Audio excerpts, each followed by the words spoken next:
அனைவருக்கும் வணக்கம்.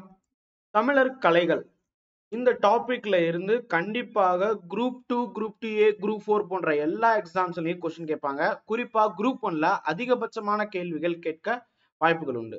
தமிழர் கலைகள் அப்படின்னு எடுத்துக்கிட்டீங்கன்னா, இது நம்மளுடைய டெஸ்ட் பேட்ச்ல கேட்டிருக்கோம். அதாவது டெஸ்ட் ப்ரோக்ராம்னு சொல்லுவேன், டெஸ்ட் பேட்ச்னு சொல்ல மாட்டேன். இதுல இருந்து இந்த ஒரே ஒரு டாபிக்ல இருந்து மட்டுமே நம்ம 70 கேள்விகள் கேட்டிருக்கோம். இந்த 70 கேள்விகள் தான் பார்க்க போறோம். இப்ப தமிழர் கலைகள்னு சொல்லும் போது மோஸ்ட் இம்பார்ட்டன்ட் ஞாபகத்துல வச்சுக்கோங்க. கண்டிப்பா நிறைய கேள்விகள் கேட்பாங்க. சரி, வாங்க இன்னைக்கு கிளாஸ்க்குள்ள போயிடலாம். இன்னைக்கு கிளாஸ்க்குள்ள போறதுக்கு முன்னாடி ரொம்ப முக்கியமாக இந்த 100 நாள் 100 ஜிகே இந்த டாபிக் எல்லாமே நம்மளுடைய டெஸ்ட் பேட்ச்ல நாங்க கொடுத்துருக்கோம்.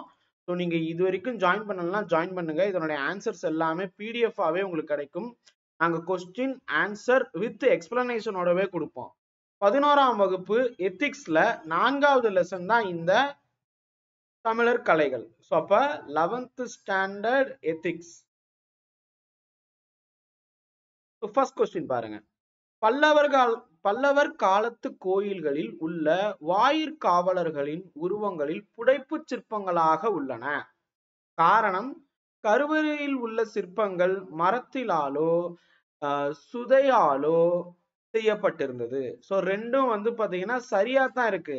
ஆனா ரெண்டும் சரியான விளக்கத்தோட பொருந்தி இருக்கா அப்படின்னு கேட்டா சரியான விளக்கம் கிடையாது.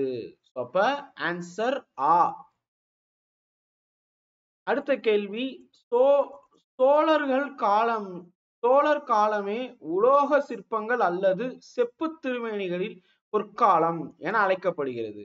இது நம்ம தமிழ் புக்லயும் கொடுத்திருப்பாங்க, அஸ் வெல் அஸ் நம்ம புக்லயும் இருக்கு, அதாவது எத்திக்ஸ் புக்லயும் இருக்கு. அதனால இதை இம்பார்ட்டன்டா பாருங்க. இதனுடைய காரணம் என்ன கொடுத்திருக்காங்க?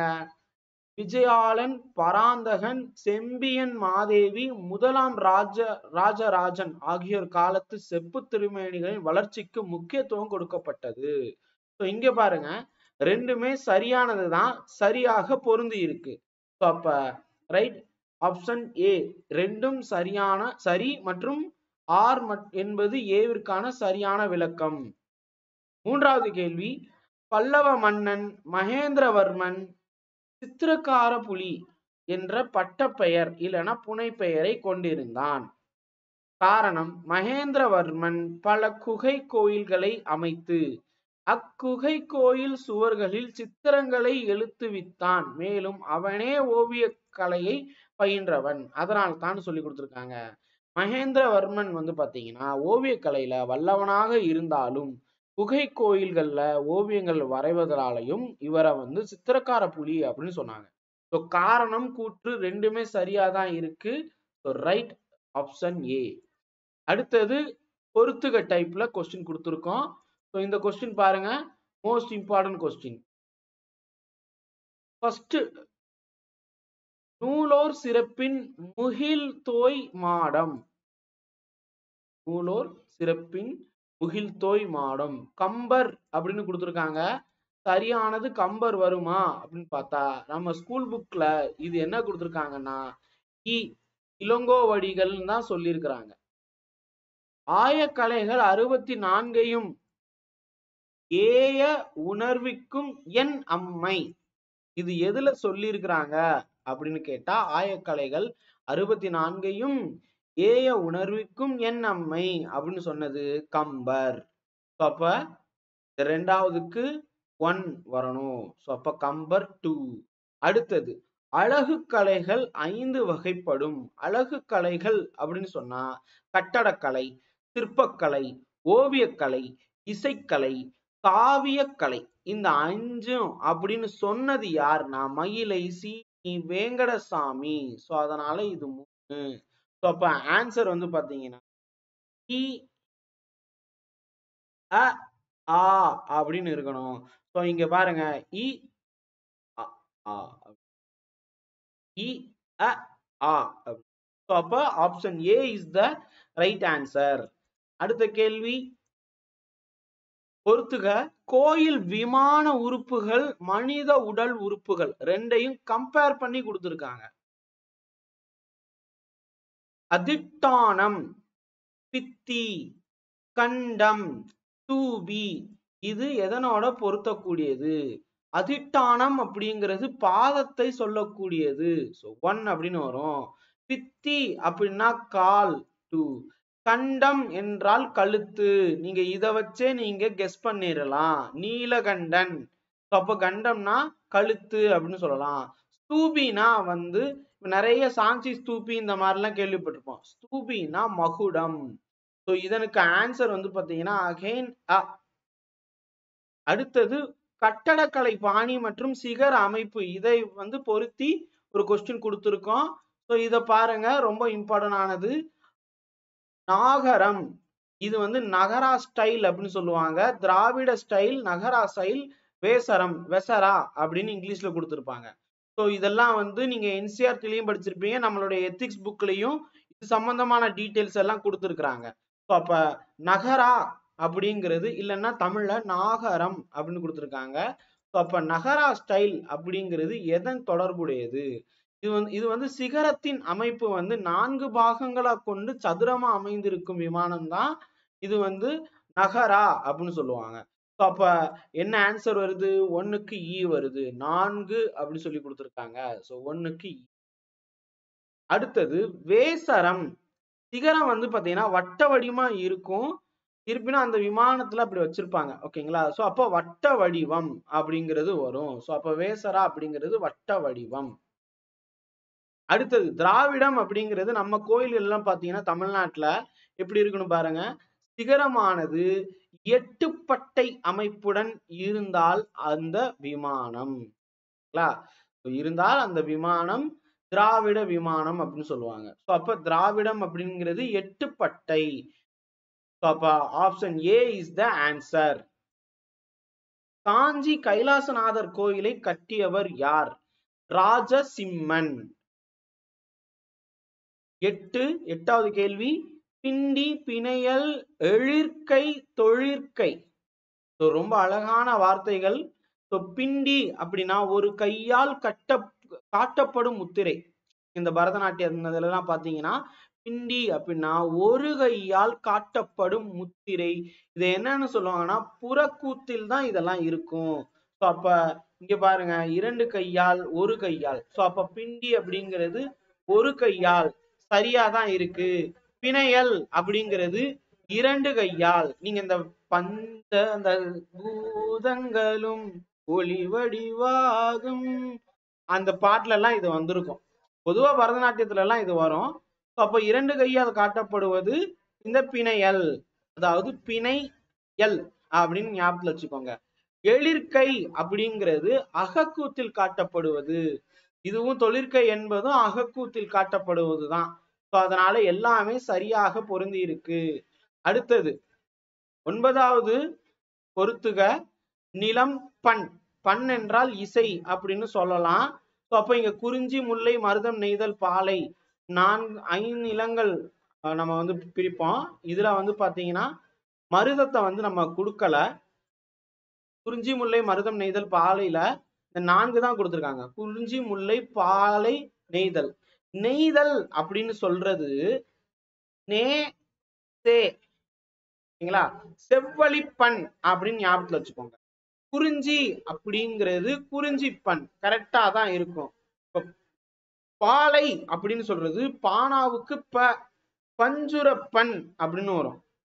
முல்லை அப்படின்னு சொல்லும் போது இது மட்டும் சில நேரங்கள்ல ஞாபகத்துல வச்சுக்கணும். முல்லை நிலத்திற்கு சாதாரி. சாதாரி. அப்ப இது எப்படி ஞாபகத்துல வச்சுக்கலாம்னா குறிஞ்சி அப்படிங்கிறதுக்கு குறிஞ்சி என்றே வந்துரும். அதுவே வந்து பாத்தீங்கன்னா முல்லை அப்படின்னு சொல்லும் போது அது சாதாரி. இத மட்டும் கொஞ்சம் கஷ்டம். பாலை அப்படின்னா பானாவுக்கு ப. அதுவே நெய்தல் அப்படின்னா ஒத்த கொம்பு இருக்கா, அப்ப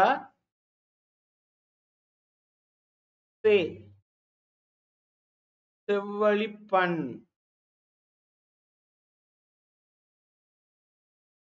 ரொம்ப ஈஸி தான்ப்பா 9வது கேள்வி. அடுத்தது 10வது கேள்வி. 10வது கேள்வி பாருங்க. சரியான இணையை கண்டறிக. இந்த 4ல எது சரி? பிள்ளையார்பட்டி குடவரை கோயில் தான் முதலாம் பாண்டியர்கள் காலத்துல கட்டப்பட்டது. அப்ப அதாவது முற்கால பாண்டியர்கள் அப்படின்னு சொல்லுவாங்கல்ல, அவங்க பீரியட்ல கட்டப்பட்ட முதல் கோயில் எதுன்னு கேட்டா பிள்ளையார்பட்டி குடவரை கோயில் தான். அதுக்கு அடுத்து மண்டகப்பட்டு குடவரை கோயில் வந்து மகேந்திரவர்ம பல்லவன் கட்டினது. மகேந்திரவர்மன் பல்லவன் கட்டினதுதான் மண்டகப்பட்டு. சோ அப்ப இங்க வரும். அப்ப அடுத்தது பாருங்க, மாமல்லபுரம் யார் டயத்துல கட்டப்பட்டது? மாமல்லபுரம் அப்படின்னு சொல்லும் போது நரசிம்மவர்மன் காலத்தில் கட்டப்பட்டது. இங்க நம்ம வந்து நரசிம்மவர்மன் கொடுக்கல. சோ நீங்க எழுதிக்கோங்க, மாமல்லபுரம் நரசிம்மன்னு எழுதுறேன், ஞாபகத்துல வச்சுக்கோங்க. நரசிம்ம காலத்தில் கட்டப்பட்டது. ரைட். சரி, அடுத்தது கழுகுமலை வெட்டுவான் கோவில், ரொம்ப முக்கியமானது. இது வந்து பாண்டியரது ஒற்றை கற்றளிக்கு சான்றாகும் சொல்லியிருக்கிறாங்க. சோழர்கள் வராது, இதுவும் பாண்டியர்கள் தான். கழுகுமலைன்னு சொல்லும் போது பாண்டியர்கள் தான் வரும். இதுல சரியா பொருந்தி இருக்கக்கூடியது பிள்ளையார்பட்டி கோயில் தான் வந்து முதலாம் முதற்கால முற்கால பாண்டியர்கள், முதலாம் பாண்டியர்கள் அப்படின்னு சொல்லலாம். அதாவது பாண்டியர்கள்ல முற்கால பாண்டியர்கள், பிற்கால பாண்டியர்கள்னு சொல்லுவாங்க. சோழர்களையும் அதே மாதிரிதான். சோழர்கள்ல பிற்கால சோழர்கள் தான் நல்லா செழிப்பா வந்தாங்க, ராஜராஜன் உட்பட பலர். அடுத்த கேள்வி, தவறான இணையை கண்டறிக. இங்க வந்து ஒவ்வொன்றும் எடை பேஸ் பண்ணி கொடுத்துருக்காங்க. வெயிட் அதுக்கப்புறம் அடி வச்சு கொடுத்துருக்காங்க. தஞ்சை பெரிய கோயிலுடைய விமானம் பாத்தீங்கன்னா எவ்வளவு ஹைட்டு? இதுல சரியாக தவறா இருக்கக்கூடியது கேட்டிருக்காங்க. அப்ப தஞ்சை பெரிய கோவில் அப்படிங்கிறது 216 அடி. நீங்க தமிழ் எழுத்துக்கள் இதெல்லாம் பேஸ் பண்ணி பாருங்க, மொத்தம் 247. அப்ப உயிர் மெய் இத வச்சு பாருங்க, உங்களுக்கு ஈஸியாவே கணிச்சிடலாம். அடுத்தது கங்கை கொண்ட சோழபுரம் விமானம் வந்து 170 அடி. இருக்குல்ல ரொம்ப உயரமானது எது? தஞ்சை பெரிய கோயில் தான்ப்பா. அடுத்தது திருபுவனம் கம்பகேஸ்வரர் கோவில், இதனுடைய அடி வந்து பாத்தீங்கன்னா 126 தான் வரும், 156 கிடையாது. அடுத்தது தஞ்சை பெரிய கோயில் மேல வந்து பாத்தீங்கன்னா ஒரு சிகரம் இருக்குல்ல, அது எவ்வளவுனா 80 டன், 8000 கிலோவா. யோசிச்சு பாருங்க, எப்படி அதை நகர்த்தி மேல கொண்டு போய் வச்சாங்க. எங்க 216 அடி, 200 அடி இருக்குன்னு வச்சுக்கோங்க, அங்க போய் வச்சிருக்கிறாங்க. ஏன்னா அந்த 80 டன் அந்ததையும் நம்ம எடுத்து வைக்கணும்ல அடி. ஸோ அப்ப 200 அடி பக்கத்துல, அப்ராக்சிமேட்லி 200 ஃபீட்ல இருக்கிற இடத்துல போய் வைக்கணும். எந்த கிரேன் எதை யூஸ் பண்ணி அதை லிஃப்ட் பண்ணிருப்பாங்க தெரியலல்ல. அதுதான் அதிசயம், அதுதான் தமிழர்களுடைய கலைகள். இது சம்பந்தமா நிறைய ஹைபோதிசிஸ் இருக்குப்பா. இது சம்பந்தமான குறிப்புகள் வந்து இன்னும் நம்ம கையில கிடைக்கல. கண்டிப்பாக ராஜராஜ சோழன் எழுதி வச்சிருப்பாரு, இதை எப்படி நகர்த்தி மேல போய் வச்சோம்னு சொல்லிட்டு. ஆனா நமக்கு இன்னும் வரைக்கும் கிடைக்கல. மேபி நாளைய தலைமுறைக்கு அது கிடைக்கலாம். ஸோ இப்போ வரைக்கும் ஒவ்வொன்றும் சொல்லிட்டு இருக்காங்க, மண்ணால் அது பரப்பி மேல கொண்டு போய் வச்சாங்க, யானையை இழுத்து வச்சாங்க, அது இதுன்னு என்னென்னமோ சொல்றாங்க. பட் நான் நாளைக்கு என்னன்னு நமக்கு தெரியாது. இதனுடைய தகவல் அடுத்தடுத்து நம்ம ரிசர்ச் பண்ணிக்கிட்டு தான் இருக்கிறாங்க. அடுத்தது சரியான இணையை கண்டறிக. கதை மன்னிக்கணும், சுதை, பிரதமைகள், புடைப்பு சிற்பம், தனிச்சிற்பம். இது என்னன்னு சொல்லி பார்க்கலாம். ஃபர்ஸ்ட் சுதை அப்படிங்கிறது, இங்க சுதைன்னு கொடுத்துருக்காங்களா? சுதைனா சுண்ணாம்பை நன்கு அரைத்து கரும்பு சாறும் வெல்லமும் நெல்லிக்காய், இதெல்லாமே நெல்லிக்காய் சாறு தான். கரும்பு, வெல்லம், நெல்லிக்காய் இதனுடைய சாரெல்லாம் கணிசமா அந்த ஒரு ரேஷியோவோட அரைத்து ஒரு வச்சிரம் மாதிரி பண்ணிருப்பாங்க. அதை வச்சு உருவங்கள் செய்யறது அதுதான் வரும். ஸோ அப்ப இது கரெக்டு தான். அடுத்தது பிரதமைகள். இப்ப பிரதமைனாலே என்னன்னா, ஏதோ ஒரு தனிப்பட்ட ஒருத்தர் இருக்காருல, அவருடைய உருவ அமைப்பு எப்படியோ அதே மாதிரி எடுத்து பண்றது, அதாவது ஜெராக்ஸ் எடுக்கிறது. ஓகேங்களா? சோ அப்ப தனிப்பட்ட ஒருவரின் உருவ அமைப்பை உள்ளவாறே அமைப்பது. சோ அப்ப இதுவும் கரெக்டா தான் இருக்கு. புடைப்பு சிற்பம் அப்படிங்கிறது கல், மரம், சுவர், பலகை போன்றவற்றை புடைப்பாக உருவத்தின் முன்புறம் தெரியும் வரைக்கும் பண்றது புடைப்பு சிற்பம். ஆனா இங்க என்ன சொல்லியிருக்காங்க, உருவத்தின் முன்புறமும் பின்புறமும் முழு வடிவமாக சொல்லியிருக்காங்க. கிடையாது. புடைப்பு அப்படிங்கிறது ஒரு பெரிய கல் பாறை இருக்குன்னா உள்ளக்குள்ள இருந்து வெளியே வந்திருக்கும், புடைத்து கொண்டு வெளியே வந்த மாதிரி இருக்கும். நான் நிறைய இடத்துல திருப்பரங்குன்ற மலையில நிறைய புடைப்பு சிற்பம் இருக்கு அப்படின்னு சொல்லிட்டு நான் நிறைய வீடியோ போட்டிருக்கேன் கற்பதையஸ்லயே. நீங்க பார்த்திருந்தா தெரிஞ்சிருக்கும். ஓகேங்களா? இந்த எம்போசிங் அப்படின்னு சொல்லிட்டு இப்போ தற்கால ஆங்கில வார்த்தையில வரும். எம்போசிங் அப்படின்னு சொல்லிட்டு நான் பார்த்த இந்த எம்போசிங் இது என்னன்னு கேட்டா, இந்தியன் பாலிட்டி லட்சுமிகாந்த் புக்ல பாத்தீங்கன்னா இந்தியன் பாலிட்டி அப்படிங்கிறது கொஞ்சம் புடைப்பாக வெளியே வந்திருக்கும். அப்ப புடைப்பு சிற்பம், அப்ப எம்போஸ்ட் அப்படின்னு சொல்லுவாங்க. சோ இங்க தவறாக கொடுத்திருக்கிறாங்க. தனிச்சிற்பம் அப்படிங்கிறது என்ன அப்படின்னு கேட்டா, இந்த பேர்லயே இருக்கு, இது தனிச்சிற்பம் அப்படின்னு சொல்லிட்டு ஒரு ஒரு உருவத்தின் முன்புறமும் பின்புறமும் முழு வடிவமாக வடித்தல் தான் தனி சிற்பம். சோ இங்க பாருங்க, உருவத்தின் முன்புறமும் பின்புறமும் முழு வடிவமாக வடித்தல் தான் தனி சிற்பம். அப்ப இதுதான் தனி சிற்பத்துக்கு கரெக்டாக கொடுத்திருக்காங்க. சோ அப்ப இது தப்பு. முன்புறம் மட்டும் தெரியும்படி அமைக்கப்படுவது புடைப்பு சிற்பம். அதான் முன்புறம் மட்டும் என்ன வரும், அப்படி வெளியே உருவம் வந்து வெளியே வந்திருக்கும். அப்ப இது ரெண்டையும் மாத்தி கொடுத்திருக்காங்க. சோ அப்ப சரியான இணை 1 மற்றும் 2. So option A is the right answer. அடுத்த கேள்வி, தவறான இணையை கண்டறிக. ஓவியம் தொடர்புடையவர் அந்த இடம். இங்க பாருங்க, சித்திரக்கார புலி. இதுல தவறானதுதான் கேட்டிருக்காங்க. சித்திரக்கார புலி அப்படிங்கிறது மகேந்திரவர்மன். சித்தன்னவாசல் குகை ஓவியங்கள் அங்க சமணர் காலத்துலதான் இருந்துச்சு. சோ அதே மாதிரி எழு தொழில் அம்பலம் அப்படின்னு சொல்லுவாங்க. எழு தொழில் அம்பலம் திருவரங்கம்னு கொடுத்திருக்காங்க. சோ இது வந்து திருப்பரங்குன்றம் தான் வரும். திருப்பரங்குன்றம் கோயில் மண்டபத்துல எழுதொழில் அம்பலம் அப்படிங்கிற பெயர்ல ஓவிய சாலை இருந்ததாக பரிபாடல்ல வந்து பாத்தீங்கன்னா சொல்லியிருப்பாங்க. அடுத்தது வந்து பாத்தீங்கன்னா ஓவிய எழினி இளங்கோவடிகள் சரியாகத்தான் கொடுக்கப்பட்டுள்ளது. சோ அப்ப இங்க தவறானது இதுதான். சோ அப்ப இதுக்கான ஆன்சர் திரு அப்படிங்கிற வரைக்கும் கரெக்ட். பரங்குன்றம்.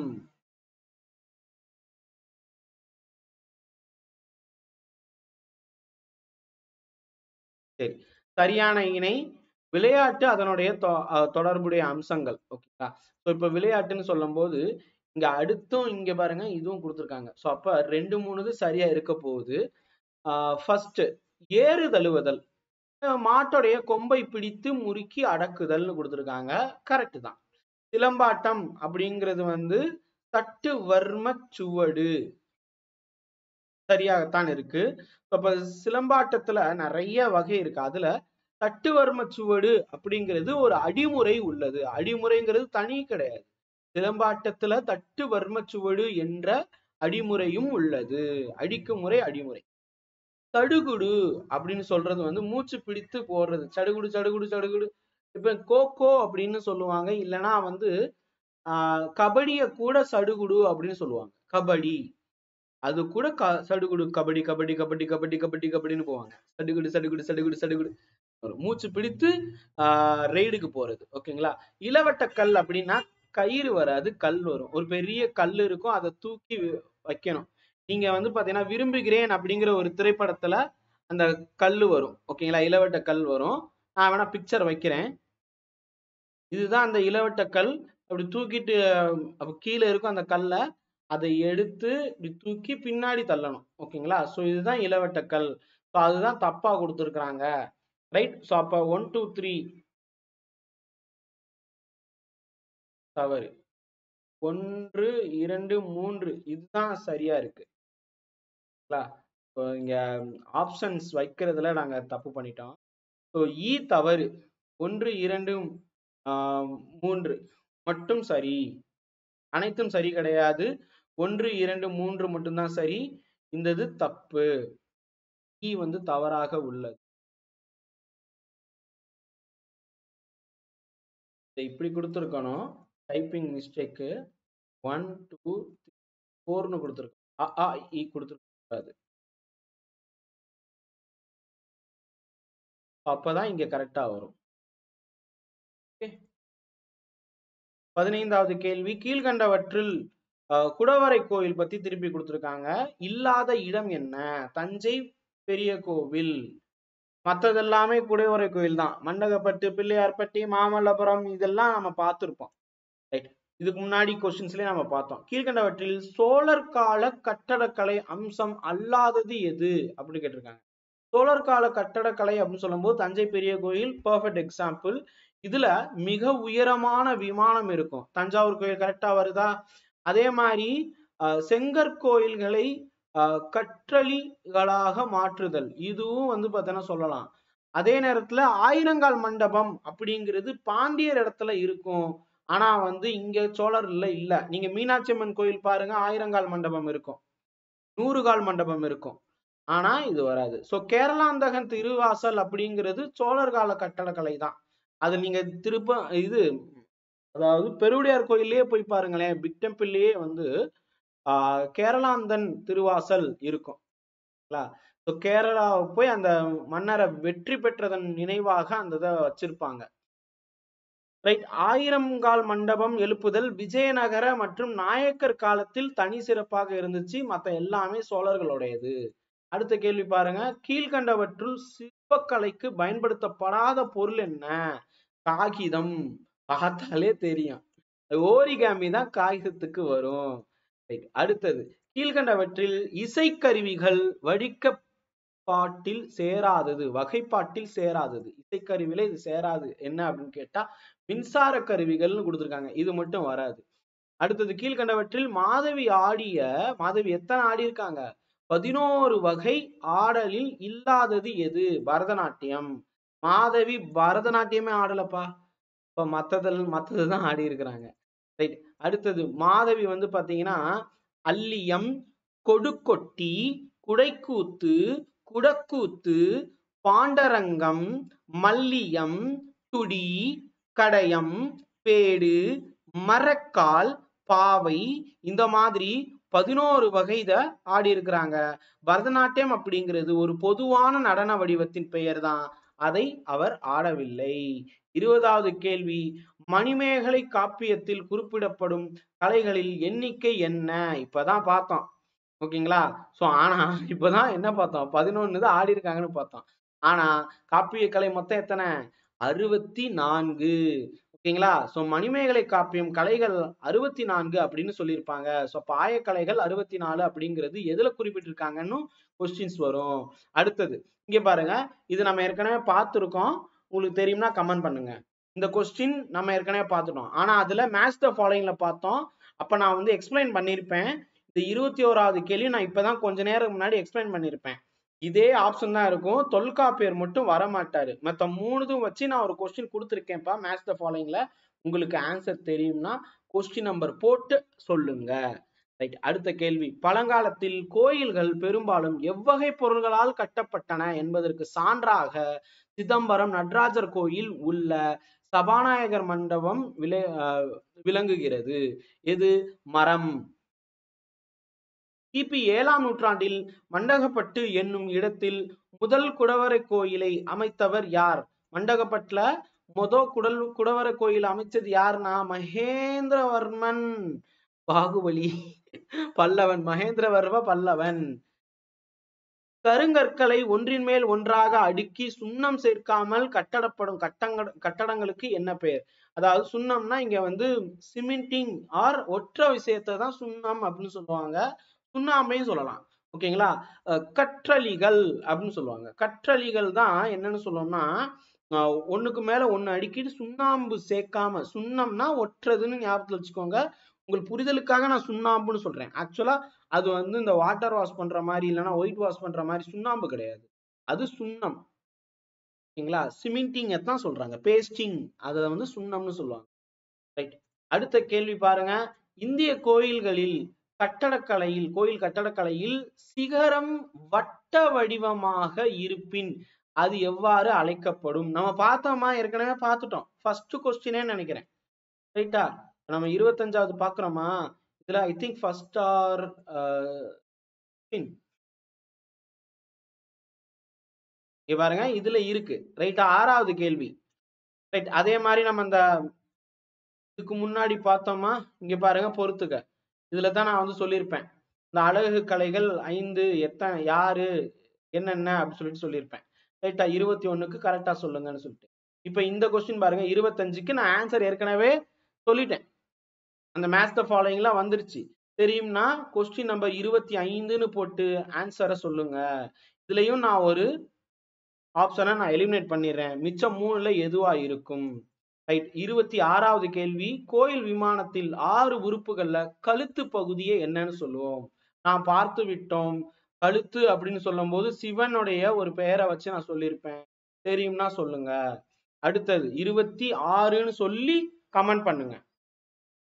27வது கேள்வி, காஞ்சி கைலாசநாதர் கோவில் முதலாக சிறு கோபுரம் அமைக்கப்பட்ட காலம் யாருடையது? சின்ன கோபுரம் அமைக்கப்பட்டது ராஜசிம்மன். தென்னகத்து எல்லோரா அப்படின்னு நம்ம எதை சொல்லுவோம்? கழுகுமலை வெட்டுவான் கோவிலை சொல்லுவோம். விஜயாலய சோழனால் கட்டப்பட்ட வெளிச்சுவர் சதுர வடிவிலும் உட்சுவர் வட்ட வடிவிலும் உள்ள தனித்தன்மை வாய்ந்த கோவில் எங்குள்ளது? ரொம்ப சூப்பர் தான் இந்த கேள்வி. நார்த்தாமலை. நார்த்தாமலை புதுக்கோட்டை மாவட்டத்துலதான் இந்த கோவில் இருக்குப்பா. நார்த்தாமலைன்னு சொல்லுவாங்க.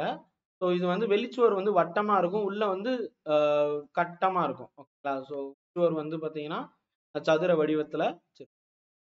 ஸோ தஞ்சை பெரிய கோவிலுடைய விமானம் எத்தனை அடிகள் இருக்கு? இதுவும் நம்ம பார்த்துட்டோம். 30வது கேள்விக்கு விடை தெரிந்தால் பதில் சொல்லுங்க. நம்ம இதுக்கு முன்னாடி தான் இதே வீடியோல தான் பார்த்தோம். கவனமா பார்த்திருந்தீங்கன்னா ஆன்சர் அடிச்சிருவீங்க. ராஜராஜ சோழன் எழுப்பிய தஞ்சை பெரிய கோவில் எவ்வாறு அழைக்கப்படுது? நல்லா கவனிங்க. தட்சிண மேரு, உத்தரமேரு, தென்னகத்தின் மேரு, கைலாய மேருன்னு சொல்லியிருக்காங்க. இதுல தென்னகத்தின் மேரு அப்படின்னு தான் வரும். மேரு என்றாலே இமயமலை என்று பொருள்.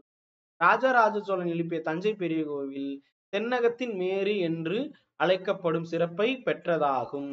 அடுத்தது, மதுரை மீனாட்சி அம்மன் கோவிலில் புது மண்டபம் யாருடைய காலத்தில் கட்டட கலைக்கு சிறந்த எடுத்துக்காட்டுன்னு எடுத்திருக்காங்க. அந்த புது மண்டபம் வந்து அவ்வளவு அழகா இருக்கும். இப்ப ஆயிரங்கால் மண்டபம் ரொம்ப அழகா இருக்கும். ஒரு தடவை மதுரைக்கு வந்தீங்கன்னா வந்து பாருங்க. எங்க ஊருக்கு வாங்க மதுரைக்கு. அந்த மியூசியம், கோயிலுக்குள்ளேயே மியூசியம் வச்சிருப்போம். அதுல வந்து இசை ஒலி எழுப்பக்கூடிய கற்கள் எல்லாம் இருக்கும், தூண்கள் எல்லாம் இருக்கும். ரொம்ப அழகானது. டிக்கெட் வாங்கிட்டு உள்ளக்குள்ள போய் பாருங்க. இத நாயக்கர் காலத்துலதான் இதை கட்டியிருக்கிறாங்க. போரில் வீர மரணம் அடைந்த வீரனின் பெயரும் பெருமையும் எழுதி வைத்து வழிபடும் கல் என்னன்னு சொல்லுவாங்க? நடுக்கல் வழிபாடு. நடுக்கல் வழிபாடுனே ஒண்ணு இருக்கு. சிற்ப கலைஞர்களை மண்ணீட்டாளர் என்று அழைக்கும் வழக்கம் இருந்ததை எந்த நூல் மூலமாக நாம் அறியப்படுகிறோம்? மணிமேகலை. கல்லினால் சிற்பம் அமைக்கும் முறை எந்த காலத்தில் பின்பற்றப்பட்டது? கல்லுல வச்சு சிற்பம் எந்த காலத்துல இருந்து ஆரம்பிச்சிச்சுன்னா பல்லவர் காலத்துலதான் ஆரம்பிச்சிச்சு. ஆந்திராவில் உள்ள அனந்தபூர் மாவட்டத்தில் லெபாஷி என்ற ஊரில் உள்ள ஒரே கல்லால் வடிக்கப்பட்ட உலகின் மிகப்பெரிய நந்தி. இது நிறைய நீங்க யூடியூப் ஷார்ட்ஸ்ல அதெல்லாம் பார்த்திருக்கலாம். இது வந்து ரொம்ப உயரமா வளர்ந்துகிட்டு இருக்கு, இந்த மாதிரிலாம் சொல்லியிருப்பாங்க. இப்ப இந்த கொஸ்டினுக்கு ஆன்சர் எல்லாருமே சொல்லிடுவீங்க. ஏன்னா லெபாஷி என்ற ஊரில் சொல்லிட்டாங்க. அதுக்கு பேரே லெபாஷி நந்தி. உங்களுக்கு கொஸ்டின் வந்து சப்போஸ் இந்த கேட்டாங்கன்னா, ஆந்திராவில் உள்ள அனந்தபூர் மாவட்டத்தில் ஒரே கல்லு, இந்த அப்படியே விட்டுருவாங்க. ஓகேங்களா? இந்த விஷயத்தை நான் இங்க போட்டிருக்கேன்ல, இதை அப்படியே விட்டுருவாங்க. அப்ப இப்ப சொல்லுங்கன்னு சொன்னா உங்களுக்கு தெரியாது. சோ லெபாஷி நந்தின்னு சொல்லுவாங்க. அந்த ஊர் பேரே லெபாஷி. ஓகேங்களா? மீனாட்சி அம்மன் கோயிலுக்கு ஏன் மதுரை மீனாட்சி அம்மன் கோயில்னு வைக்கிறோம்? ஏன்னா அது இருக்கக்கூடிய ஊர் வந்து மதுரை மீனாட்சி அம்மன் மதுரையில இருக்கு. சோ அதனால அப்படி வச்சிருக்கோம். ஸோ அந்த மாதிரிதான் இதுவும் லெபாஷிங்கிற ஊரு. ஸோ இது வந்து நீங்க மைண்ட்ல வைக்கணும் அப்படிங்கிறதுக்காகத்தான் கொஸ்டின்ல கொடுத்துருக்கேன். பலமுறை நான் வந்து வீடியோல சொல்லியிருக்கேன். 100 நாள் 100 ஜிகேல நீங்க புக்ல இருக்கக்கூடிய தகவல் எல்லாம் உங்க மைண்டுக்குள்ள போய் பிக்ஸ் ஆகணும், உட்காரணும் என்பதற்காக தான் இது செஞ்சிருக்கோமே தவிர்த்து உங்களை டெஸ்ட் பண்றதுக்காகவோ உங்களை ட்விஸ்ட் பண்றதுக்காகவோ உங்களை குழப்பத்தில் ஆழ்த்துவதற்காக அல்ல. அதுக்கு எல்லாத்துக்கும் எங்களுடைய டெஸ்ட் பேட்ச் இருக்கு. ரைட். எங்களுடைய டெஸ்ட் பேட்ச் கொஸ்டின்ஸ் எல்லாம் அடிச்சு பாருங்க, டஃபாவே இருக்கும். ஸோ அப்ப இது எல்லாமே ஏன் ஈஸியா வச்சிருக்கோம் அப்படின்னு கேட்டா, நீங்க பார்த்து அடிச்சீங்கன்னா உங்களுக்கு புக்கு படிக்கவே தேவையில்லை. ரைட். அடுத்தது, தாராசுரம் கோவிலில் நாயன்மார்களின் வாழ்க்கையை குறிக்கும் எத்தனை சிற்பங்கள் உள்ளது? 90 சிற்பங்கள் உள்ளது. ஓய்வு என்ற வினைச்சொல்லில் இருந்து தோன்றிய ஓவியம் என்பதன் பொருள் என்ன? ஒன்றை பற்று அல்லது ஒன்றை போலவே இருத்தல், இதுதான் வரும். வளைந்த கோடுகள், கோணக்கோடுகள், நேர்கோடுகள் அவற்றை கொண்டு எழுதப்படும் கோட்டோவியங்களுக்கு என்ன? கோலம். ஏன்னா கோலம் அப்படித்தானே போடுவோம். ஒண்ணு வளைந்த கோடு, இன்னொன்னு கோணக்கோடு, இன்னொன்னு நேர்கோடு. இந்த மூணு வச்சுதானே இப்ப கோலமே போடுவோம். அதை என்ன சொல்றாங்கன்னா புனையா ஓவியம் அப்படின்னு சொல்றாங்க. உங்க வீட்டுல அம்மா, அக்கா, தங்கச்சி இல்ல உங்க மிஸ்ஸஸ் அவங்க கோலம் போடுவாங்களா? போடுவாங்கன்னா அதை ஒரு தடவை போய் பாருங்கப்பா. அது அப்படிதான் இருக்கும். ஓகேங்களா? வளைந்த கோடு, கோணக்கோடு, நேர்கோடு.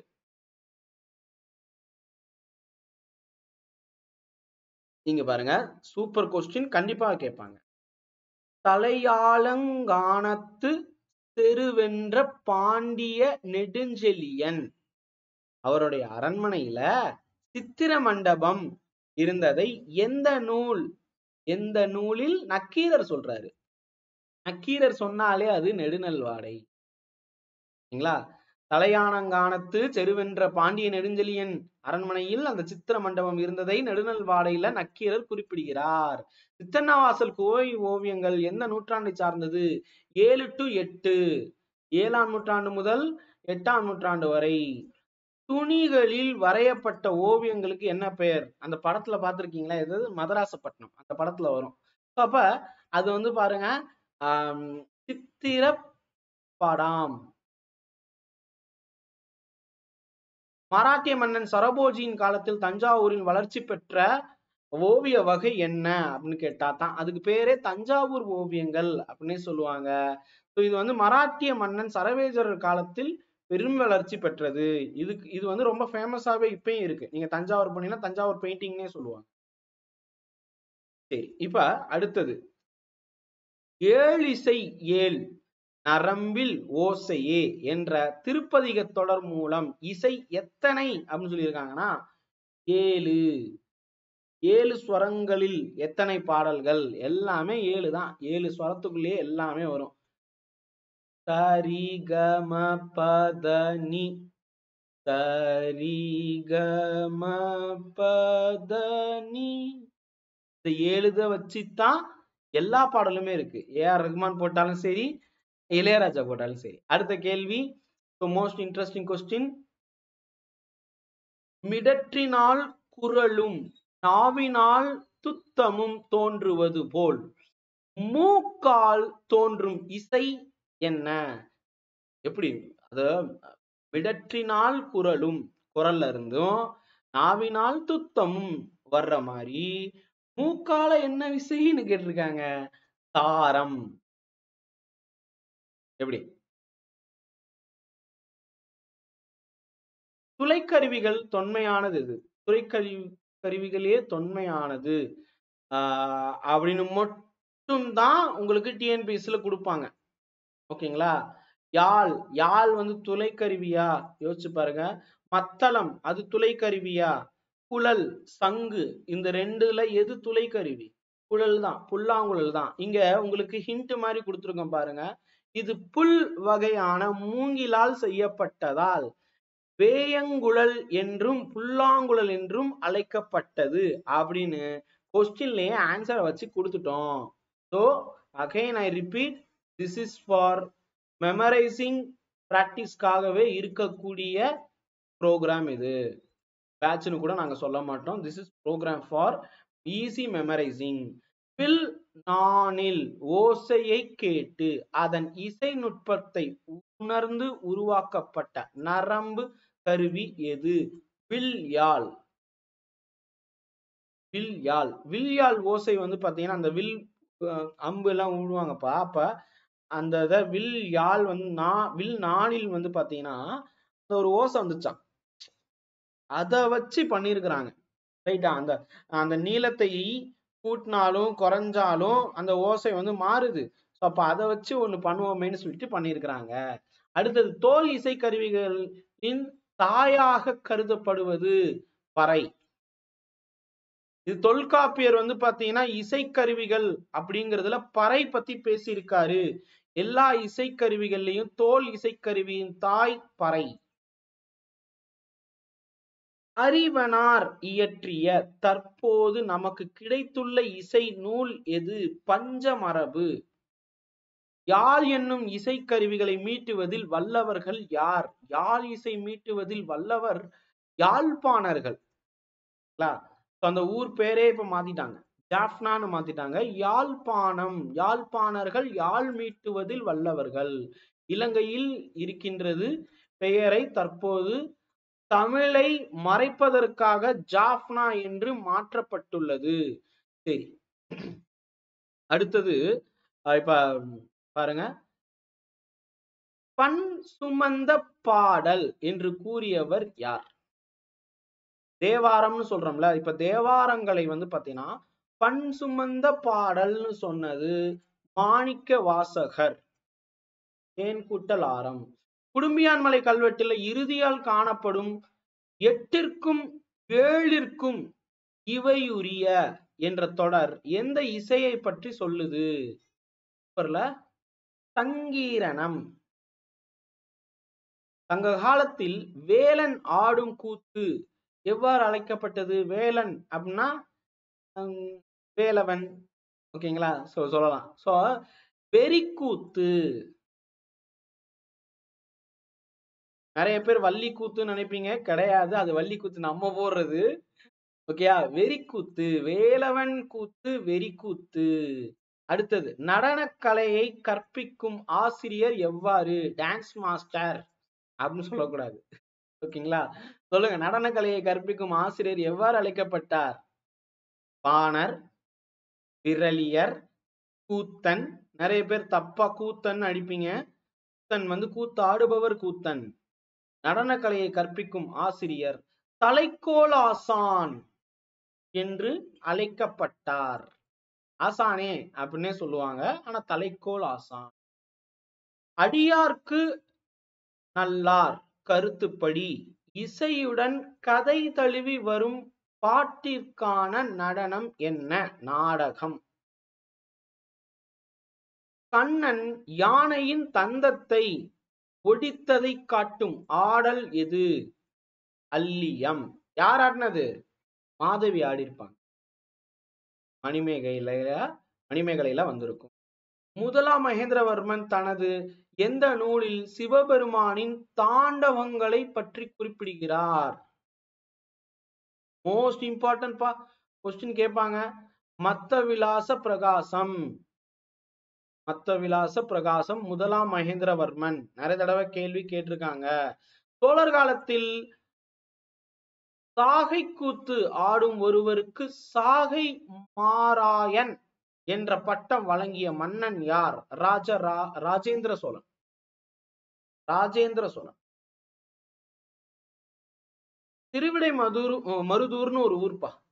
இந்த ஊருக்கு பக்கத்துல காமரவல்லி அப்படின்னு ஒரு சின்ன கிராமம் இருக்கான். அந்த கிராமத்துல இந்த சாகை கூத்து ஆடும் ஒருவருக்கு சாகை மாராயன் அப்படின்னு ஒரு பட்டத்தை ராஜேந்திரன் வழங்கியதாக கல்வெட்டுல சொல்லப்படுது. எழுதிட்டீங்களா? நான் சொல்றது நடுநடுவுல சொல்றக்கூடிய எக்ஸ்ட்ரா இன்ஃபர்மேஷன் எழுதிட்டு வாங்க. விலை விருப்பம், ஆட்டு ஆட்டம் என்ன விளையாட்டுக்கு விளையாட்டுக்கு என்பதற்கு பொருள் என்ன? யாது அப்படின்னு சொல்லி.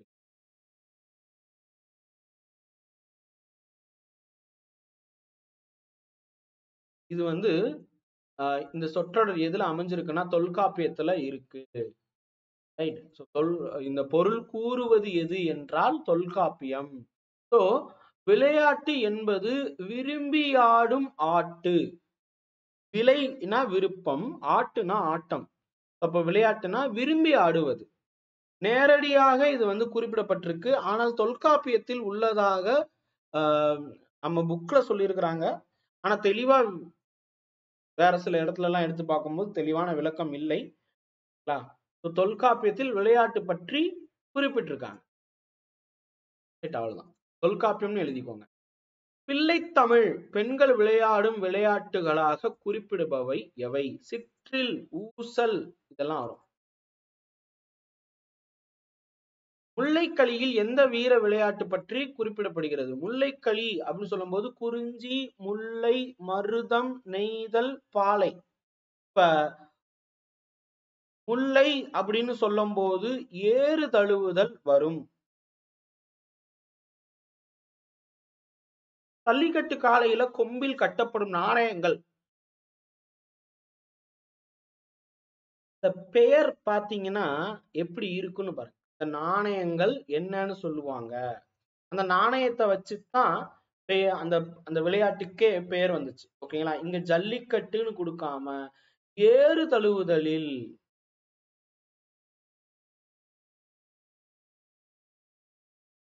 காளையின் கொம்பில் கட்டப்படும் நாணயங்கள் அடங்கிய அந்த பை எவ்வாறு சொல்றாங்க? சல்லிக்கட்டு. சல்லியை கட்டி வைக்கிறாங்க. அதை எடுக்கணும். இங்க வந்து அந்த அது என்ன படம், ரஜினிகாந்த் அவர்கள் நடித்த ஒரு திரைப்படம் இருக்கும், முரட்டுக்காலை. அந்த படத்துல அப்படிதான் அந்த கொம்புல இருந்து அதை எடுத்த உடனே நான் எடுத்துட்டேன் பாரு அப்படின்னு சொல்லிட்டு நடிகர் பண்ணி அந்த செய்கை செய்வார். ஸோ அப்ப என்னன்னா அதை முடிச்சு அவிழ்த்துட்டாருன்னு அர்த்தம். அதை அவிழ்த்துட்டா அவ்வளவுதான், ஜெயிச்சிட்டாங்கன்னு அர்த்தம். சிலம்பாட்டத்தில் உடலில் உள்ள வர்ம நாடிகளை நோக்கி அடிக்கும் சுவடு முறைக்கு என்ன பெயர்? சிலம்பாட்டத்தில் அந்த மர்ம இது இருக்கும்ல, அது உடல்ல வந்து பாத்தீங்கன்னா ஒவ்வொரு நாடின்னு சொல்லுவாங்கல்ல, அது என்னப்பா இந்தியன் படத்துல வந்துச்சு, ஆனா அதையே இந்தியன் 2 படத்துல காமெடி பண்ணி விட்டாங்க. ரைட். ஸோ அப்ப இந்தியன் 2 படத்துல அந்த காலத்துல, அந்த காலம்னு சொல்றேன், ஒரு 25 வருஷத்துக்கு முன்னாடி பாத்தீங்கன்னா இந்த வர்மக்கலைன்னு சொல்லும் போது நாங்க ஸ்கூல்ல 4th ஸ்டாண்டர்ட் 5th ஸ்டாண்டர்ட் படிக்கும் போது அதுவே ஒரு ட்ரெண்டாவே மாறிச்சு. இந்த வயிற்றுல இப்படி கைய வச்சுக்கிட்டு அந்த போலீஸ் வந்து இந்த ஷூவை நல்லா தொடச்சிட்டு காசு வாங்கிக்கோங்க அப்படின்னு சொல்லும் போது ஒரு நிகழ்வு வரும். அந்த இந்தியன் படத்துல பார்த்தா இருக்கும். அப்பெல்லாம் பார்த்துட்டு செம்ம கூஸ்பம் சீன்ஸ் அதெல்லாம். Hey man, who are you? Hey old man அப்படின்னு சொல்லிட்டு ஒருத்தர் நிப்பாரு. ஐ அம் an இந்தியன். அப்ப அந்த சீன்ல எல்லாம் பாட்டே வராது. அந்த பாட்டு எங்க வரணுமோ அங்க கரெக்டா இருக்கும். ஆனா இந்த படத்துல பாட்டு ஏன் வருது, எதுக்கு வருதுன்னு தெரியல. சரி அது விடுங்க. இப்ப இந்த கொஸ்டினுக்கான ஆன்சர் வந்து பாத்தீங்கன்னா தட்டு வர்ம சுவடு. ஏன்னா தட்டி அந்த சுவடை எழுப்புறாங்க, அந்த வர்ம புள்ளியை எழுப்புறாங்க. சோ அதனால தட்டு வர்ம சுவடுன்னு சொல்றாங்க. சடுகுடு விளையாட்டு பாண்டிய நாட்டில் எவ்வாறு அழைக்கப்படுது? இப்ப மதுரை பகுதி, இந்த பாண்டிய நாட்டுல எல்லாம் குட்டி அப்படின்னு சொல்லுவாங்க. பாண்டிய நாட்டில் குட்டி என்றும், சோழ நாட்டில் சோழ நாட்டுல வந்து பாத்தீங்கன்னா இது பளிச்சப்பிள்ளான், பளிச்சப்பிளான் அப்படின்னு சொல்லுவாங்க. அதுவே வந்து பாத்தீங்கன்னா பலியின் சடுகுடு அப்படின்னு தென் சோழ நாட்டுல சொல்லுவாங்க. பொதுவா சோழ நாட்டுல பளிச்சப்பிள்ளான் அப்படின்னு சொல்லுவாங்க. அதுவே வந்து பலியின் சடுகுடு அப்படின்னு தென் சோழ நாட்டில் குறிப்பிடப்படுவார்கள். அப்ப இங்க பாண்டிய நாட்டுல குட்டி அப்படின்னு சொல்லுவாங்க. இளவட்டக்கல் தூக்கும் போட்டி எதற்காக ஆடப்பட்டதாக கூறப்படுது? தான் விரும்பிய பெண்ணை மணப்பதற்காக. கல்ல தூக்குனா கல்யாணம்ப்பா. நல்ல வேலை இப்ப எல்லாம் இல்ல அது. உரி மரம் ஏறுதல் விளையாட்டு எந்த மரம் பொதுவாக பயன்படுத்தப்படும்? TNPSC repeat question. உதய மரம். புதிய மரம். புதிய மரம். உதய மரம்னு சொல்லிட்டேன். ஏன் தெரியுமா? புரிஞ்சவன் பிஸ்தா, புரியாதவன் பக்கத்துல இருக்கவன்ட்ட கேட்டு தெரிஞ்சுக்கோ. புதிய மரம். கில்லி விளையாட்டில் சிறிய குச்சி எவ்வாறு அழைக்கப்படுகிறது? கில்லி. அப்ப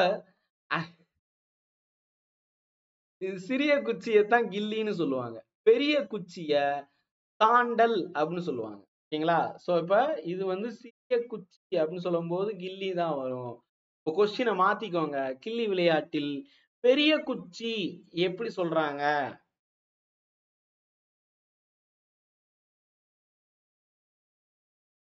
தாண்டல். தாண்டல் எடுத்து அடிச்சு கில்லிய தட்டி கிளப்பணும். அதை பிடிச்சா அவுட்டு. பச்சை குதிரை விளையாட்டில் முதல் படி என்ன? பிறருடைய காலை தாண்டுவதில் தொடங்கும். தான் பச்சை குதிரை, கிரீன் ஹார்ஸ். பன்னாங்குழி, இத மருவி பல்லாங்குழின்னு சொல்லுவாங்க. இந்த பல்லாங்குழி விளையாட்டுல எத்தனை குழிகள் பொதுவாக வைத்து ஆடப்படும் அப்படின்னு கேட்டா 14, பெரும்பாலும் 14. ஓகேங்களா. சில இடத்துல வந்து பாத்தீங்கன்னா அது மாறும். ஓகேங்களா. அதுக்கு பேரை எப்படி வந்துச்சுன்னா பன்னாங்குழி அப்படின்னு எப்படி வந்துச்சுன்னா பதினாங்குழி அப்படிங்கிறது தான் திரிந்து பன்னாங்குழின்னு மாறிச்சான். எப்படி பாருங்க, பதி நாங் இதுதான் மருவி பன்னாங்குழி அப்படின்னு மாறி இருக்கு.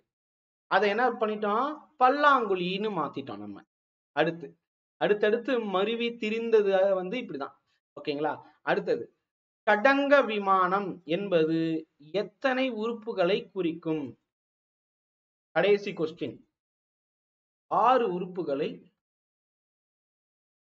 விமானத்தை பொறுத்த மட்டும் பொதுவா வந்து சடங்க விமானம் அப்படின்னு சொல்லுவாங்க. ஓகேங்களா. ஷடங்க விமானம் அப்படிங்கிறது 6 உறுப்புகளை குறிக்கக்கூடியது. சரி, பிப்ரவரி 1ஆம் தேதியில இருந்து இந்த இது ஸ்டார்ட் பண்ணி நம்ம ஆல்ரெடி வந்து பாத்தீங்கன்னா மே 25ஆம் தேதியே முடிச்சிட்டோம். இப்ப வீடியோஸ் கண்டினியூ வரும். ஸோ வீடியோ ஃபுல்லா பாருங்க. பிடிஎஃப் வேணுங்கிறவங்க ஃபீஸ் பே பண்ணிட்டு அந்த ஸ்கிரீன்ஷாட்டை அனுப்புங்க. Fees 800 rupees. இப்ப நீங்க பார்த்த வீடியோ உங்களுக்கு பிடிச்சிருந்துச்சுன்னா கற்பதை சேனலை சப்ஸ்கிரைப் பண்ணிட்டு பக்கத்துல இருக்கக்கூடிய பெல் ஐக்கானை கிளிக் பண்ணுங்க. அடுத்த வகுப்பில் நாம் இணையலாம். நன்றி, வணக்கம், ஜெய் ஹிந்த்.